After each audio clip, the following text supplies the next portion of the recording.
bautismo. No son varios.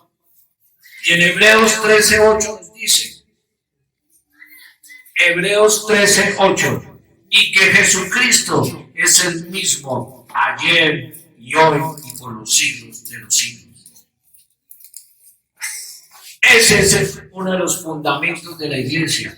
Y niños, solo hay uno que nos puede mantener unidos, solo hay uno que nos puede salvar, solo hay uno que nos puede quitar la tristeza, y ese se llama Jesús de Nazaret, el Cristo, Yeshua Mashiach. Amén, gloria a Dios. Digan un amén. Yo lo digo, amén. Amén. Yo le creo a Él. Él está aquí. Amén, gloria a Dios. Porque no lo ven, no creen. Tendría que aparecerse aquí entre nosotros para que le creamos. Acuérdese de ese apóstol incrédulo, Tomás. ¿Qué le dijo el Señor? Hasta que no me viste, no creíste. Y yo le pregunto a alguno de ustedes, ¿están retando al Señor? Oiga, Señor, si se me aparece, uy, sí, te creo y te sigo. ¿Tiene que aparecerse Cristo? Tremendo. Tremendo. Nuestra incredulidad. ¿Fue poco lo que Él hizo por nosotros? ¿Por la humanidad? Yo no les digo qué tienen que hacer y qué pensar. Simplemente medítenlo. Jesucristo es el mismo de ayer y de hoy por los siglos de los siglos. Él es la roca. Por Él nos congregamos. Por Él amamos. Y como dijo mi amado pastor, por Él, si tenemos que entregar nuestra vida, la entregamos. ¿Por quién? Por Él. Por Él, hermanos. Niños, vivan por Él. Él les va a ayudar a soportar todos estos sufrimientos, todas estas tristezas. Pero tienen que buscarlo, niños. Tienen que buscarlo y conocerlo para que ustedes se puedan sostener. Menos llanto y más gozo. Si lo tienen a Él, si hablan con Él. Bueno, vamos a Judas 1:13. Judas era un apóstol, niños. Judas era un apóstol. No Judas Iscariote, sino otro Judas. Y mire lo que dice Judas 1:13.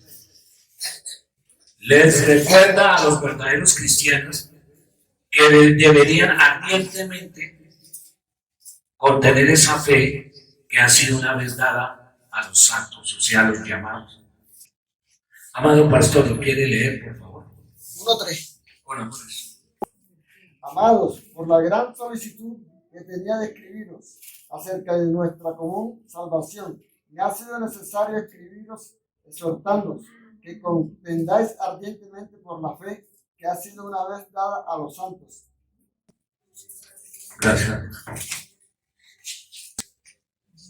Volvamos a preguntarnos. ¿Nos congregamos para mostrar esa ardiente fe en Jesús? Sí. Vuelvo y repito, ¿qué estamos mostrando, hermanos? Lamentablemente en la actualidad ni siquiera hay un acuerdo general de cómo debería ser una asamblea, una iglesia o una congregación, como la quieran ustedes interpretar. ¿Y cuál deberían ser sus enseñanzas? Hay una gran diversidad en la cual el hombre se ha metido a un laberinto religioso. Ya la gente no sabe ni en qué creer y a qué creer. ¿Y sabe por qué? Porque no conocemos verdaderamente a Jesús. Y para conocer a Jesús hay que meternos en oración personal y leer su palabra, buscarlo, tener hambre, pedir que seamos avivados para cuando tengamos que salir o congregarnos, yo pueda mostrar a Cristo. Tú puedas mostrar a Cristo. Esa es la iglesia verdadera, hermano.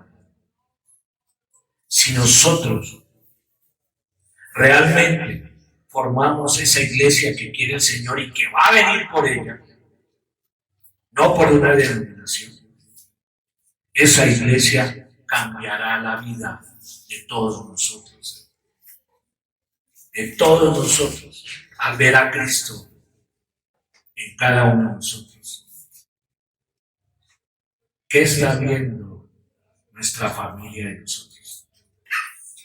Ahí llegó el religioso, ahí llegó el no sé qué. Volvamos a Mateo 16, 18, donde se citan las palabras de Jesús.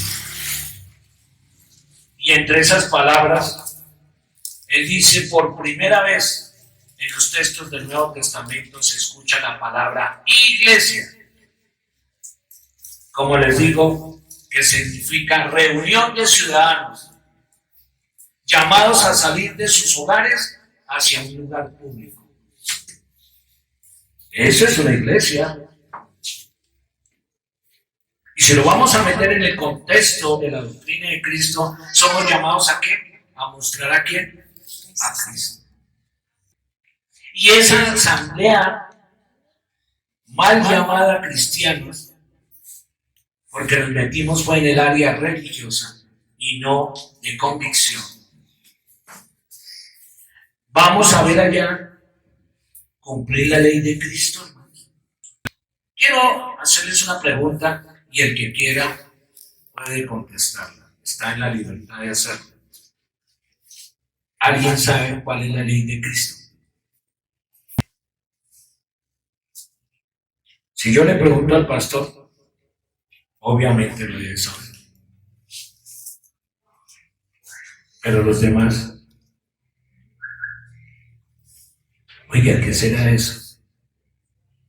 Sí, nosotros estamos viviendo en el periodo de la gracia, no de la ley como en el Antiguo Testamento.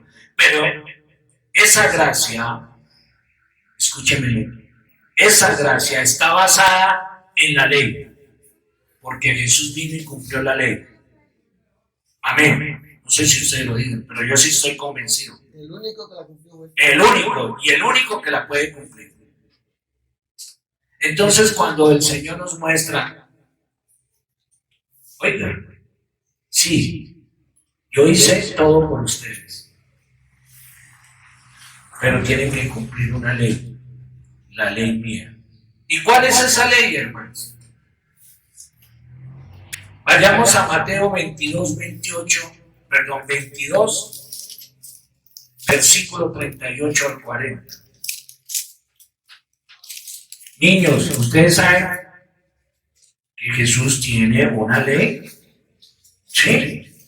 ¿Cuál es esa ley? ¿Qué niño me puede decir eso? ¿Cuál es la ley? Pues vamos a aprender la ley. ¿Sí? ¿Me prometen que se la van a aprender? No escucho, ¿me prometen? ¿Están mudos? ¿Me prometen? Digan sí, con alegría, eso no es un purgante, digan sí. A ver, ¿me prometen? Sí, Señor. Vamos a ver. 38. Este es el grande y el primer mandamiento. ¿Quién lo dice? Jesús. 39. Amar a Dios sobre todas las cosas. Él estaba hablando en el primer mandamiento. Amar a Dios sobre todas las cosas. Y en el 39 nos dice, y el segundo es semejante a él.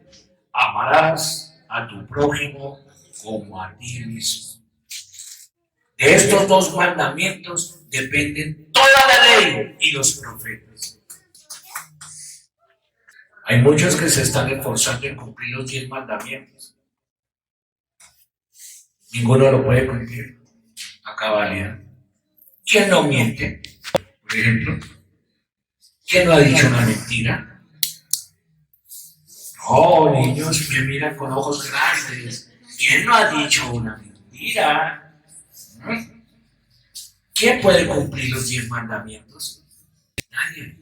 Pero miren, esto sí, si nos aferramos a nuestro Señor Jesucristo. Primer mandamiento, amar a Dios sobre todas las cosas. Segundo mandamiento, amarás a tu prójimo como a ti mismo. Él dice, cumplan estas dos, porque lo demás ya lo hice. Cumplan estas dos. Mire cómo nos lo deja más fácil.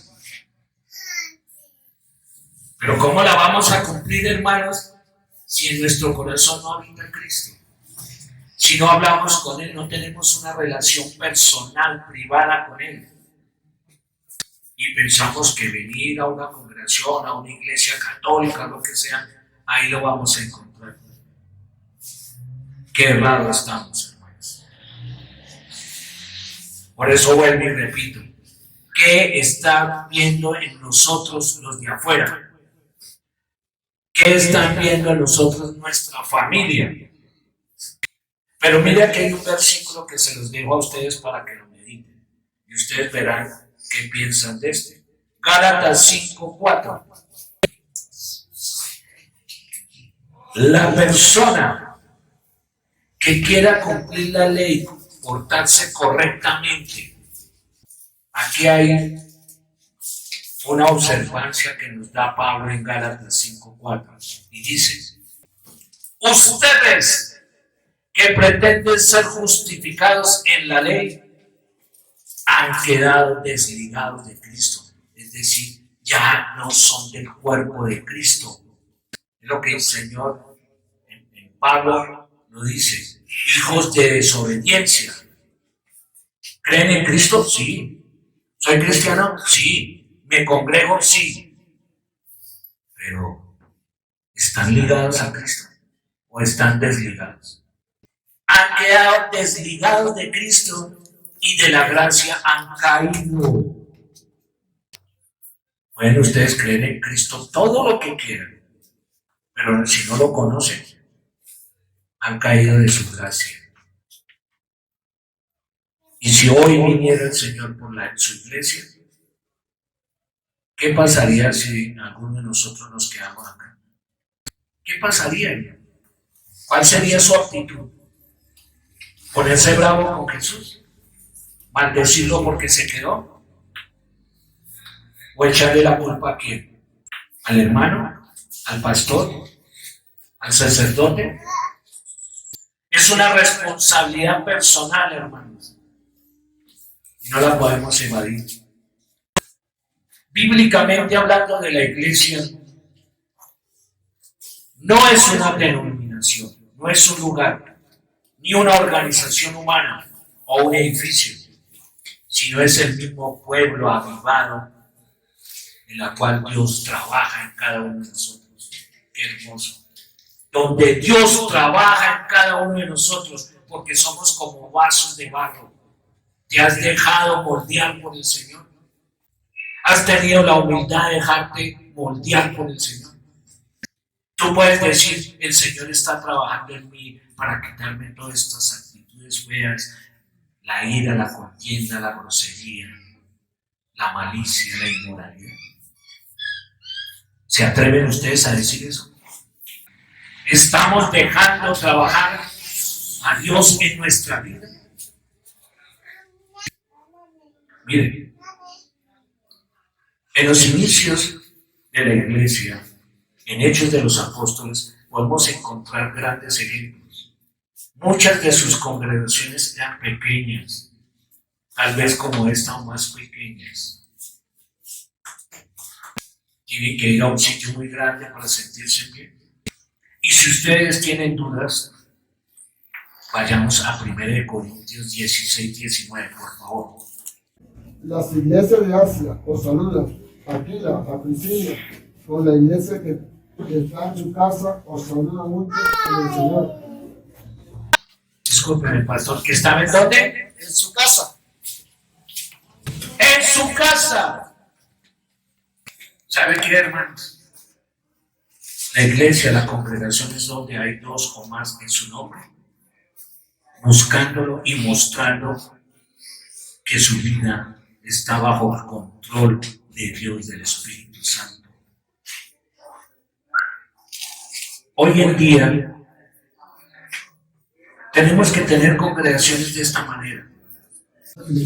Filemón 1, 2.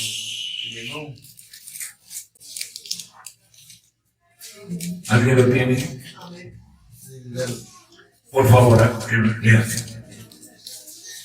A ver, dice, y a la amada hermana Apia y a Archipo, nuestro compañero de milicia, y a la iglesia que está en tu casa.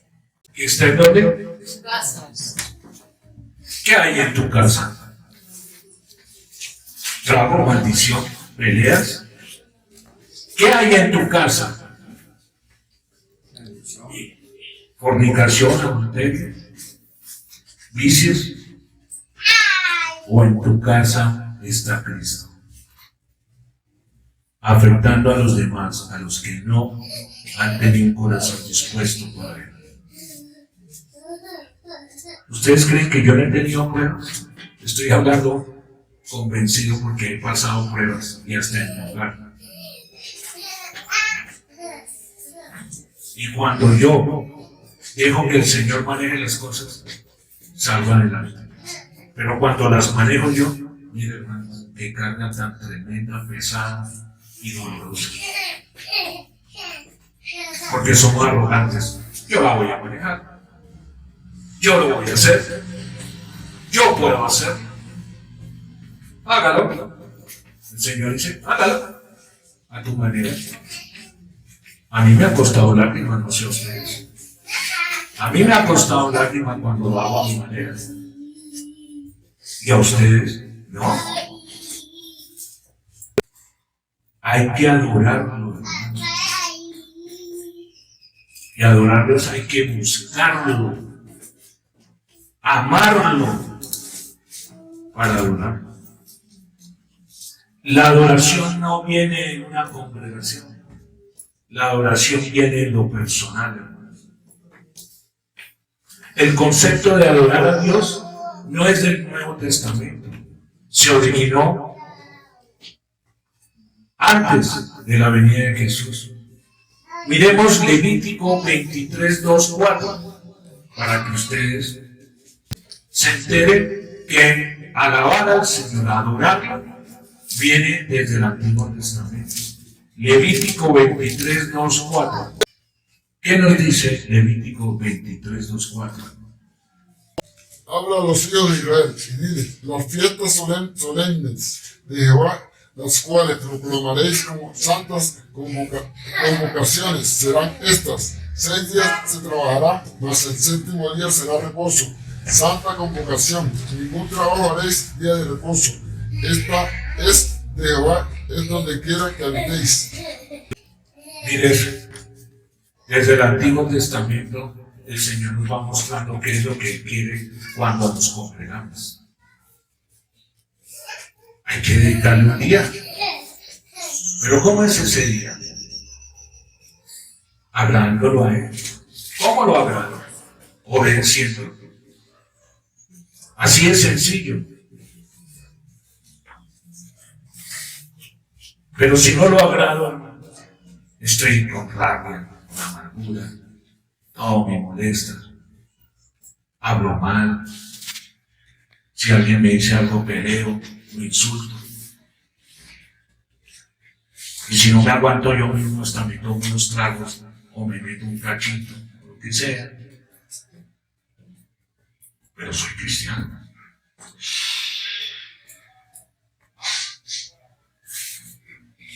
Ay, estamos preparados si viene el Señor. Miremos Hechos 7:38 para ir ya finalizando. Hechos 2:47.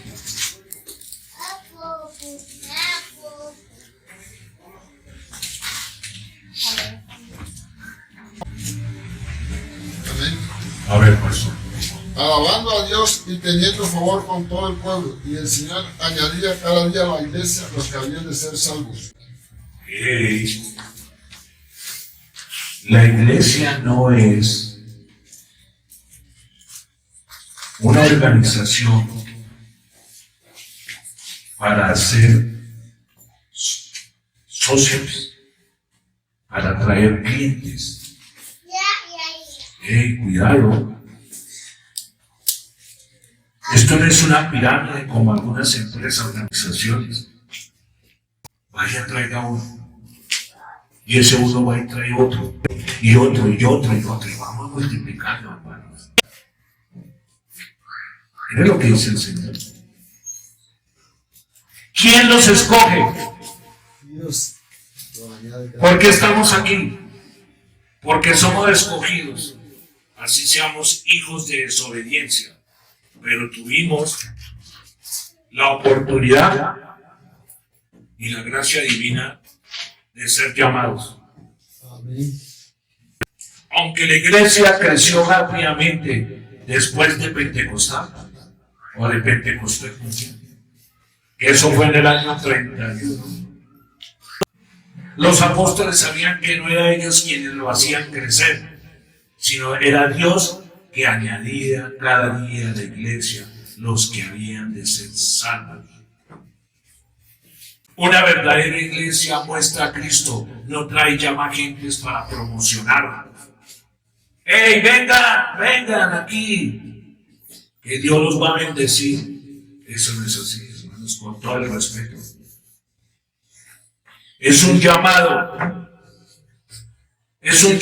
personal. Y el que lo ama, el que quiere conocerlo, le obedece y se congrega.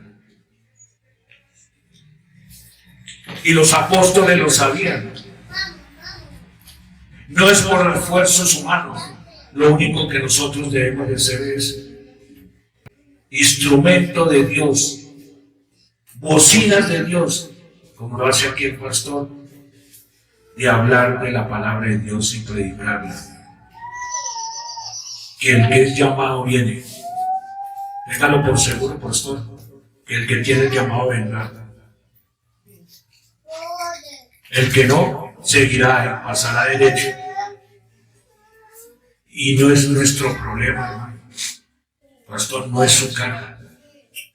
Su carga es predicar la palabra de Dios y dar buen testimonio. Y eso nos corresponde a cada uno de nosotros. Predicar la palabra y dar buen testimonio. Que Él se va a encargar a quienes traen a su reino. En 1 Timoteo 2, versículo 4, ahí nos habla también de eso. Porque Dios el Padre desea que todos seamos salvos y que nadie se pierda por el gran amor que nos tiene. Mire, Dios nos ama tanto que no le importa el pecado que cometamos, sino Él quiere ver un corazón arrepentido y que se entregue a su Hijo. Y somos salvos. No trabajaba Jesús ni Dios con la ley punible. Usted hizo un delito, usted lo paga. Mire el amor de Dios. Mire cómo nos ama. Que si usted se arrepiente de lo que ha hecho, de ofender a Dios, Dios lo ama y lo abraza y lo trae a su seno. ¿Qué dice 1 Timoteo 2:4, pastor? 2:4. Amén. El cual quiere que todos los hombres sean salvos y vengan al conocimiento de la verdad. Así es sencillo. Al conocimiento de la verdad. En palabras simples, hermano, esto no es el único día de salvación. Ojo. Esta verdad tan desconocida para muchos se revelará en cada uno de nosotros, en nuestro corazón, en el tiempo de Dios. En el tiempo de Dios vamos a ser salvos. Por más de que le prediquemos a una persona, si no es en el tiempo de Dios, no pasa nada. Es en el tiempo de Dios, porque Dios soberano conoce el corazón de cada uno y conoce los tiempos en los cuales vamos a estar preparados para decirle: heme aquí, Señor, me entrego a ti. Amén. Gloria a Dios. Y para concluir, hermanos, En Juan 4, 20, 24. Les dejo este versículo para que ustedes lo mediten y entiendan realmente qué es una iglesia.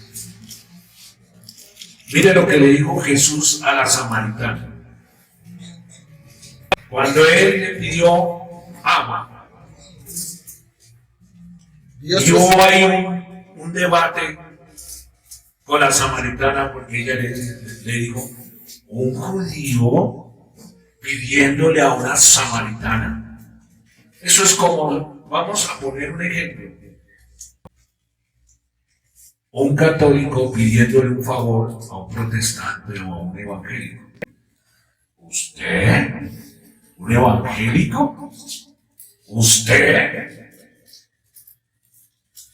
¿Un católico pidiéndole un favor?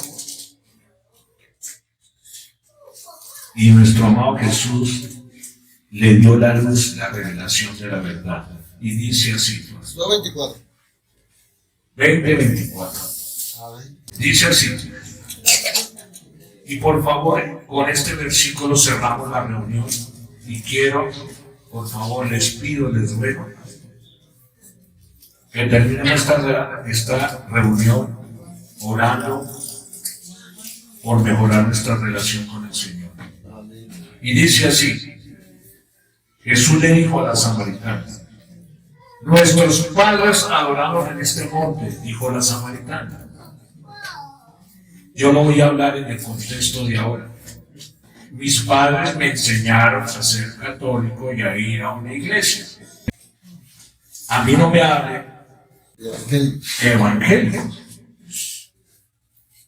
Y ustedes dicen que es en Jerusalén está el lugar donde se debe adorar. Y un evangélico puede decir, no, no es en católicos, es en la congregación tal o cual. La verdad está ahí. Venga. Pero ¿qué dijo Jesús? ¿Qué dijo Jesús? Y se lo voy a decir para que, empezando por mi Señor, cambia mi manera de pensar, renuévala, Señor, para agradarte, no para agradar a los hombres, Padre mío y Dios mío. Tu hijo dijo esto y esto es palabra tuya, Señor. Créeme, mujer, que la hora viene cuando ni en este monte ni en Jerusalén adorarán al Padre. Ustedes adoran lo que no saben. Nosotros adoramos lo que sabemos, porque la salvación procede de los judíos. Pero la hora viene, y ahora es, cuando los verdaderos adoradores adoran al Padre en espíritu y en verdad, porque también el Padre busca a tales que lo adoren. Dios es espíritu y es necesario que los que le adoran, lo adoren en espíritu y en verdad. ¿Por qué dijo esto a Jesús? Porque él venía de la raíz de los judíos. Pero les recuerdo, él es la roca. ¿Dónde lo adoro yo? ¿Dónde lo estás adorando tú? ¿Dónde? ¿Necesitan un lugar? Cuando mismo Jesús dijo, ni en Jerusalén. Muchos viajan a Jerusalén. Y yo quisiera viajar a Jerusalén, pero no para adorar a Dios, sino para conocer esa historia, que es muy diferente a los que algunos viajan, es que para adorar a Dios. Y él lo dijo, ni en Jerusalén, porque nosotros somos templo del Espíritu Santo, hermanos, y el Espíritu está aquí con nosotros. Adoremos al Señor cada uno desde el fondo de su corazón y avivemos, pidamos un avivamiento para poder mostrarle al mundo dónde está la iglesia del Señor. Gracias, hermanos.